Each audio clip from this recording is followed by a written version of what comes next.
4 number ঈমান ভঙ্গের কারণ আছে নবী ছাড়া অন্য কারো আদর্শ যদি কাউকে ভালো লাগে। রাসূল সাল্লাল্লাহু আলাইহি সাল্লামের আদর্শ ছাড়া, রাসূল সাল্লাল্লাহু আলাইহি সাল্লামের আদর্শ ছাড়া কোনো মানুষের আদর্শ যদি কাউকে ভালো লাগে তাহলে তার ঈমান ভঙ্গ হয়ে যাবে। 21 নাম্বার পারা 33 নাম্বার সূরা সূরাতুল আহজাবের 22 নাম্বার আয়াতের মধ্যে আল্লাহ রাব্বুল আলামিন বলেন, লাকাদ কানা লাকুম ফি রাসূলিল্লাহি উসওয়াতুন হাসানাহ। একমাত্র আল্লাহ রাব্বুল আলামিন বলেন, তোমাদের রাসূলের মধ্যে সবচেয়ে তোমাদের উত্তম আদর্শ, রাসূল হচ্ছে তোমাদের সবচেয়ে উত্তম আদর্শ, এবং রাসূল থেকে তোমাদের আদর্শ রাসূলের আদর্শ তোমাকে মানা লাগবে। তোমার রাসূলের আদর্শ বাদ দিয়ে যদি তোমরা মানুষ রচিত আদর্শ তোমরা মেনে নাও।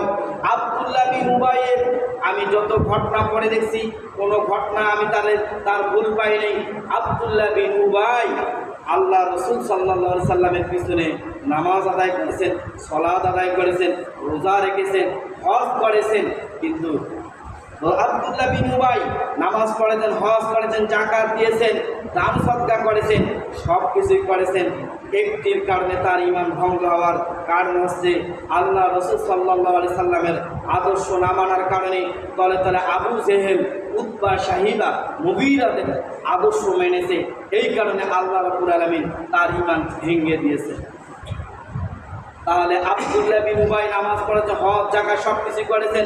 আপনি যদি নামাজ পড়েন, হজ করেন, যাকাত করেন, রাসূল সাল্লাল্লাহু আলাইহি সাল্লামের আদর্শ বাদ দিয়ে মানুষ রচিত আদর্শ যদি আপনাকে ভালো লাগে থাকে, তাহলে আপনার ঈমান ভেঙে যাবে।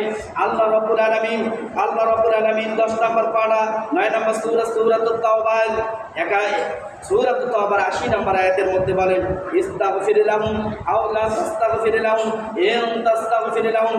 আব্দুল্লাহ বিন উবাই যখন মুনাফিক হয়ে গেলেন, তখন আল্লাহ রাব্বুল আলামিন আল্লাহ তাআলা সূরাতুল তাওবার আয়াত নাযিল করলেন, বললেন যদি কোনো মুনাফিক মারা যায়, যদি রাসূলের আদর্শ বাদ দিয়ে কোনো মানুষের আদর্শ যদি কেউ মারা যায়, ইস্তাগফির লাহুম আও লা তাস্তাগফির লাহুম, নবীজি তুমি তাদের জন্য দোয়া করিও না।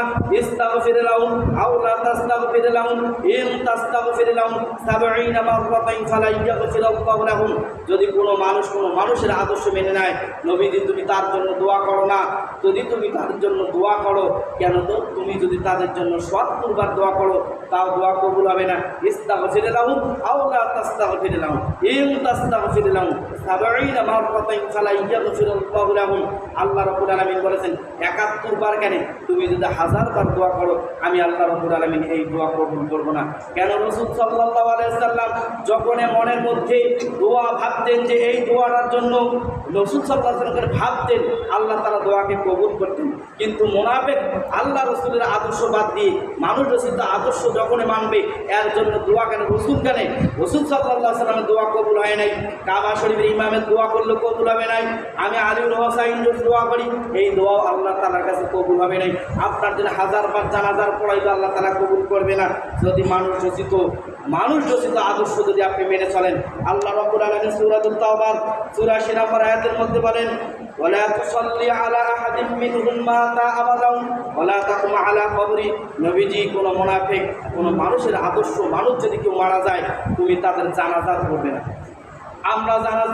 আমরা দেখতে পাচ্ছি রাসূলের আদর্শ বাদ দিয়ে যারা মানুষ রচিত আদর্শ পালন করার জন্য ব্যতিব্যস্ত, তারা যখন মারা যায়, আমরা দায়ী সারার জন্য তাদের জানাজার পড়ে দিই।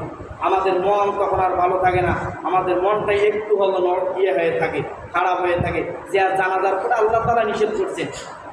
আমরা এই জানাজার পরে কি করব? আল্লাহ তাআলা বলছেন, ওয়ালা তুসাল্লি আলা আহাদিম মিনহুম মাতা আবাদান ওয়ালা তাকুম আলা কবরি ইন্নাহুম কাফারু বিল্লাহি ওয়া রাসূলিহি ওয়া মাতু ওয়া হুম ফাসিকুন। নবীজি তুমি তাদের জানাজারও পড়াবে না, তাদের কবরের পাশেও দাঁড়াবে না। কেননা তারা হচ্ছে রাসূলকে মানে নাই, তারা হচ্ছেন ফাসিক। 5 নাম্বার ঈমান